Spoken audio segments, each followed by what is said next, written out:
Bom dia para toda a família Canção Nova. Pois é, agora são 9 horas e 31 minutos. Nós estamos ao vivo de São Paulo. Você acompanha imagens ao vivo da Vila Mariana. Pois é, olha só, a expectativa hoje do tempo é de chegar aqui aos 31 graus com pancadas de chuva à tarde.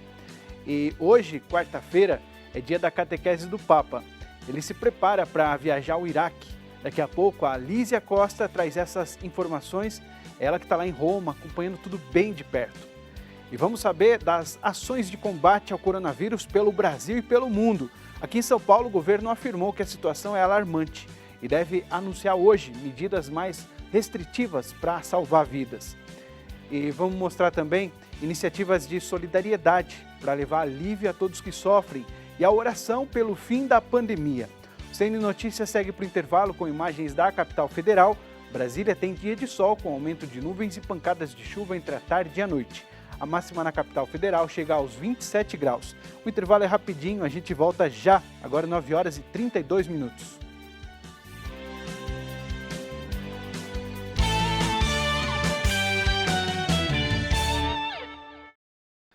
Quarta-feira é dia da catequese do Papa Francisco e ele se prepara para viajar ao Iraque depois de amanhã.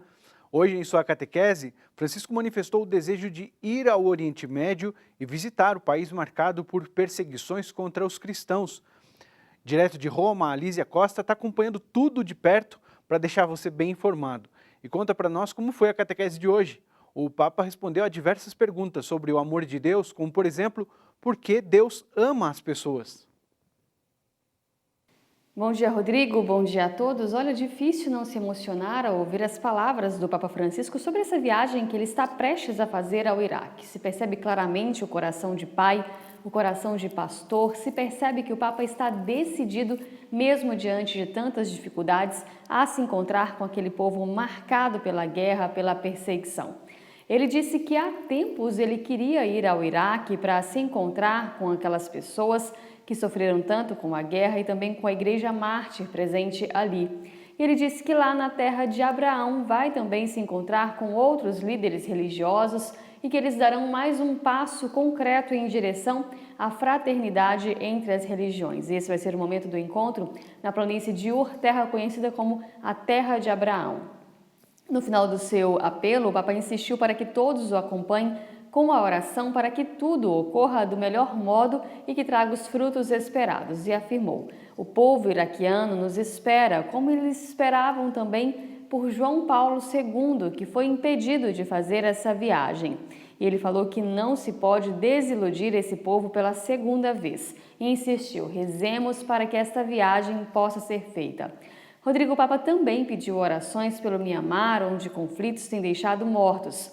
Ele disse estar preocupado com a situação do país e insistiu por acordos de paz e por uma retomada da democracia ali tão necessária, dando até uma indicação que ele falou há em alguns ângelos atrás. Ele disse que um passo importante seria libertar alguns políticos que estão encarcerados. Pediu também a ajuda da comunidade internacional para auxiliar no fim deste conflito. Lembrando que o Papa também visitou o Mianmar em 2017, uma viagem muito importante, muito significativa. Já na meditação de hoje, ele falou sobre a relação com Jesus que nos abre a Santíssima Trindade. Recordou que os discípulos pediram para Jesus que os ensinasse a rezar, porque eles não sabiam que palavras seriam apropriadas para se dirigirem a Deus. E Jesus ensinou a oração do Pai Nosso, apresentou esse jeito de mostrar a nossa realidade ao Pai, de nos relacionar com o Pai. Reforçou que é através de Jesus que nós conhecemos o infinito amor de Deus. O texto completo está disponível no nosso site noticias.cançãonova.com. De Roma, Lísia Costa para o Canção Nova Notícias, edição da manhã.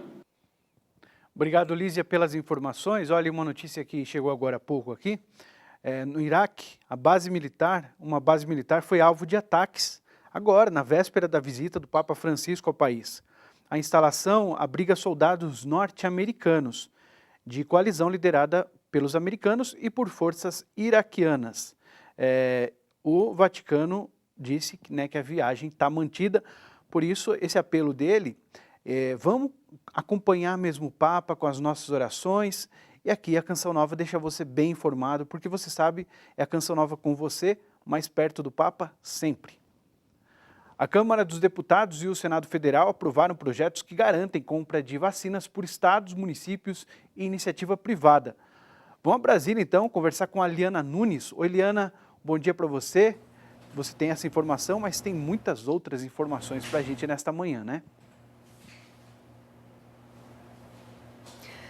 Bom dia, Rodrigo. Bom dia a todos. Exatamente, esse texto aprovado ontem, tanto pela Câmara dos Deputados como também pelo Senado Federal, agora segue para a sanção do presidente da República. Lembrando que essas vacinas que podem ser adquiridas pelos estados, os municípios e também pelo setor privado, só podem ser aquelas que ou já receberam o registro ou a autorização emergencial aqui no Brasil. E a situação da pandemia continua delicada no país. E para tentar encontrar algumas soluções de enfrentamento à doença, ontem o presidente da Câmara Federal, da Câmara dos Deputados, o presidente Arthur Lira, juntamente com alguns governadores, esteve reunido com esses governadores para tomar algumas decisões. E o resultado dessa reunião foi justamente destinar aí mais de 14 bilhões de reais para o orçamento da saúde pública do país. Inclusive, sobre este assunto, nós temos aí a fala do governador Wellington Dias, ele que é governador do Piauí e é responsável pelas vacinas no Fórum dos Governadores. Vamos acompanhar. Aqui o presidente da Câmara foi muito claro, e é uma posição dele, segundo ele também, do senador Rodrigo Pacheco, e tem sintonia o que estão tratando com o ministro Pazuello, com o Ministério da Saúde, ou seja, não faltarão recursos para a vacinação. São necessários 400 e poucos milhões de doses para vacinar todo o povo brasileiro. Pela média do preço da vacina, foram reservados 20 bilhões de reais. Qual é o desafio? Nós temos contrato, tem o recurso. O desafio é fazer acontecer o cronograma, foi isso que colocamos. E aqui nasceu uma proposta, já tem um grupo de trabalho na Câmara e no Senado. A ideia agora é que tenhamos a incorporação a ele do Ministério da Saúde, também com um governador representando cada uma das regiões para esse acompanhamento, junto ao Ministério da Saúde, junto ao Ministério de Relações Exteriores, para aquilo que tem de necessidade de solução, seja no exterior, por exemplo, Índia, China, Rússia, enfim, Estados Unidos, quem for. E olha, ainda sobre esse assunto, o ministro da Saúde, Eduardo Pazuello, autorizou o financiamento de até 3 mil leitos de UTIs. Esses leitos serão distribuídos a mais de 150 municípios que estão aí presentes em até 22 estados brasileiros. E sobre a PEC emergencial, ela deve ser votada ainda hoje aqui em Brasília pelo Senado Federal em 2 votações e deve abrir caminhos então para o retorno do auxílio emergencial. Rodrigo. Obrigado, Liana, pelas informações. Bom, essa aqui, pessoal? Essa aqui. Como a Liana falou, né, os números de casos de Covid e de mortes são muito altos. O governo paulista deve anunciar hoje medidas mais duras para conter o avanço do coronavírus. Em uma reunião ontem com prefeitos, o governador João Dória reforçou que a situação é alarmante. Ele pediu ações coordenadas das prefeituras para preservar vidas e reduzir a pressão sobre a capacidade hospitalar do SUS e também dos hospitais privados. Agora a gente vai lá para Aracaju com o repórter Cleverton Macedo. Ele apresenta para a gente o perfil dos pacientes internados com a Covid-19 em Sergipe. Bom dia, Cleverton. Bom dia, Rodrigo. Bom dia a você que nos assiste. É isso mesmo, olha, está mudando o perfil das pessoas que são internadas com sintomas da Covid-19. Eu conversei com um infectologista, ele comentou que pode ser já a reação a essas variantes que estão circulando no país. Vamos ouvir a reportagem. O intensivista de um hospital particular de Aracaju afirmou que, com a chegada da nova variante do coronavírus, se tornou comum a hospitalização de membros de uma só família ao mesmo tempo. Foi a situação de a gente encontrar famílias inteiras internadas no hospital, às vezes, inclusive, marido e mulher, na mesma UTI, internados e entubados em leitos lado a lado. Uma outra situação que a gente tem percebido nesta segunda onda é a presença de pacientes mais jovens, com as formas mais graves da doença. São pacientes abaixo de 40 anos, apresentando pneumonias gravíssimas, muitas vezes sendo entubados. Agora, imagina a agonia, você vê o pai, a mãe, numa UTI, tendo que estar entubados. Então, gente, vai aqui o recado para os jovens. Não é hora de se aglomerar, não é hora de participar de baladas. O momento é sério em todo o país. Por enquanto, aqui em Sergipe, estamos tendo apenas 6 mortes por dia. Mas no ano passado, no primeiro ciclo dessa doença, tínhamos 40 por dia. Não há o que se comemorar, porque o mês de março, segundo os especialistas, tudo pode mudar. Então, o que nós temos hoje, uma situação até confortável, 60% dos leitos ocupados aqui em Sergipe, leitos SUS, mas os leitos privados estão lotados, 100%. É hora de se resguardar e utilizar máscara, todo mundo. Rodrigo. Obrigado, Cleverton. A seguir, os Estados Unidos pretendem vacinar toda a população norte-americana até o final de maio. E a Espanha registrou o menor número de infectados e de mortes por Covid. Agora você tem imagens de Belo Horizonte, não tem previsão de chuva, os termômetros entre 17 e 30 graus.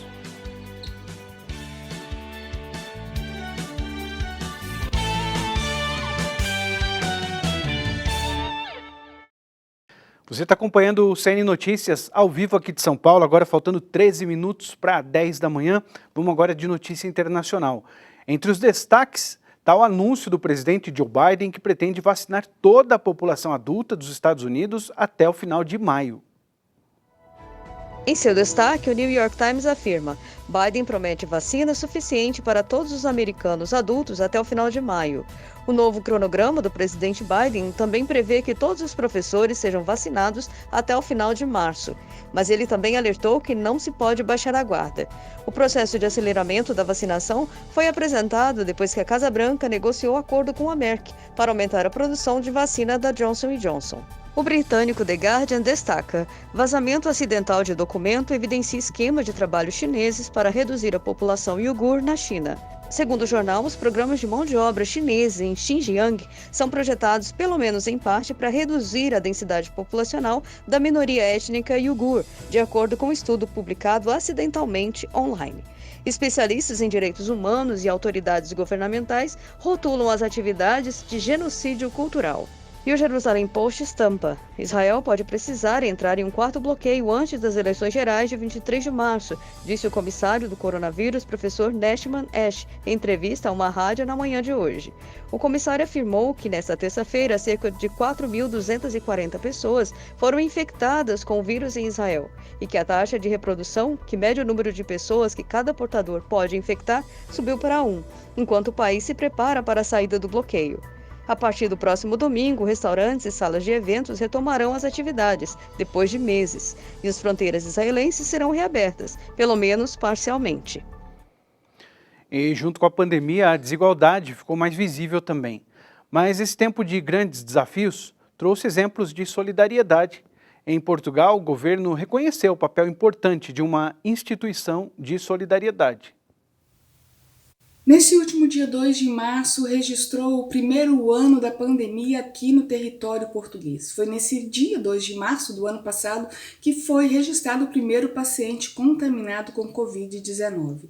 Neste ano, Portugal passou por 3 ondas, sendo que passou muito bem da primeira, mas nessa última, onde o vírus era da vertente inglesa, Portugal teve um alto índice de mortes e também de novos infectados. O sistema de saúde ficou trabalhando a 90%, mas agora essa curva diminuiu um pouco.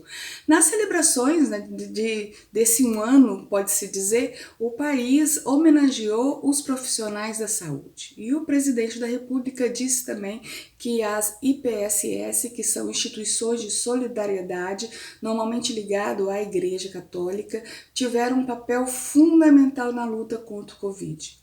Aqui na Europa, um dos sítios, ou melhor, um dos lugares mais que tiveram maior infecção foram os lares de idosos, né, os asilos, já que tem muitos aqui na Europa. Portugal foi o país que teve o menor índice de morte dentro dos asilos. Aqui no território existe 3.500 asilos e o número de mortes foi de 27,7%, o que é bem mais baixo do que o país que vem logo após, que é a Inglaterra, que teve 33%. O presidente diz que esse trabalho é fundamental e homenageou os profissionais que lá trabalham, mas também os voluntários de um trabalho assistencial que cuida das pessoas que necessitam de mais cuidados neste tempo de Covid-19. Cíntia Santos, de Lisboa, para o Canção Nova Notícias. E Portugal e Espanha permanecem com as fronteiras terrestres fechadas até o dia 16 de março. Porém, números divulgados pelo Ministério da Saúde espanhol indicam que o país registrou ontem 192 mortes por Covid-19, o que representa o menor número deste ano. São quase 170 casos a cada 100 mil habitantes. E a seguir, na Terra Santa, a oração pelo fim da pandemia. Agora a gente vê aí a ponte Hercílio Luz, em Florianópolis. Por lá o dia vai ser de sol, com pancadas de chuva e trovoadas entre a tarde e a noite. As temperaturas entre 22 e a máxima 29 graus.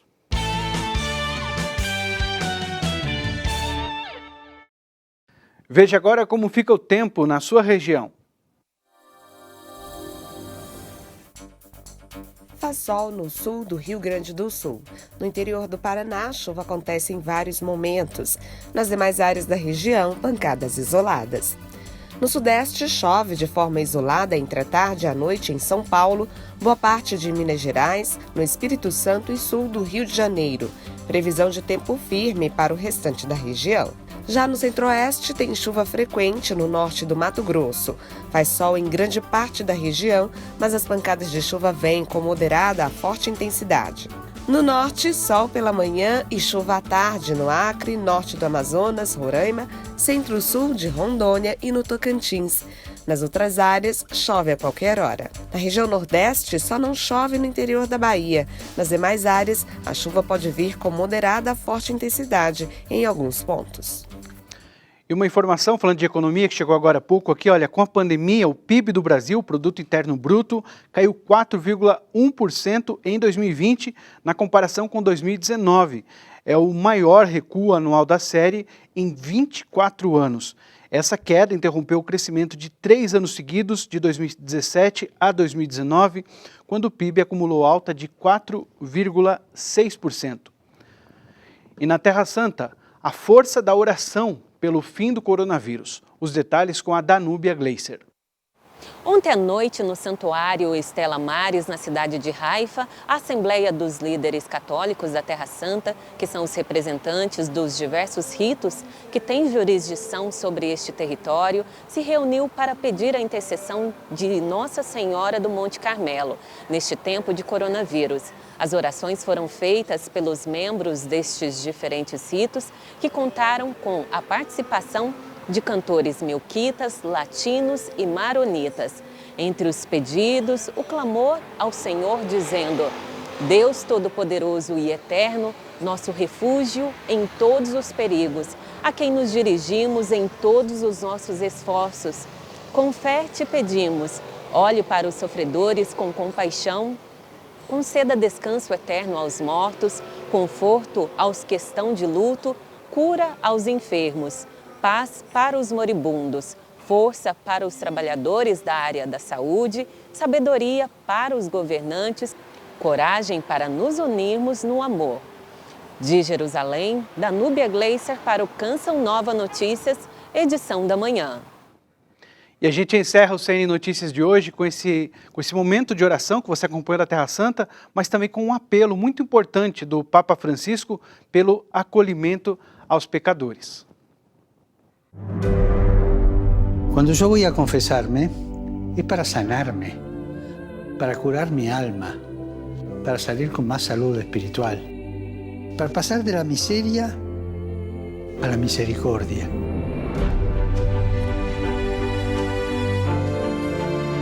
El centro de la confesión no son los pecados que decimos, sino el amor divino que recibimos y que siempre necesitamos. El centro de la confesión es Jesús, que nos espera, nos escucha y nos perdona.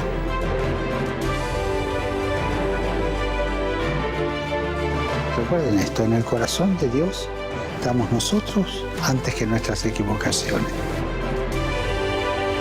Y recemos para que vivamos el sacramento de la reconciliación con renovada profundidad y para saborear el perdón y la infinita misericordia de Dios. Y recemos para que Dios dé a su iglesia sacerdotes misericordiosos y no torturadores,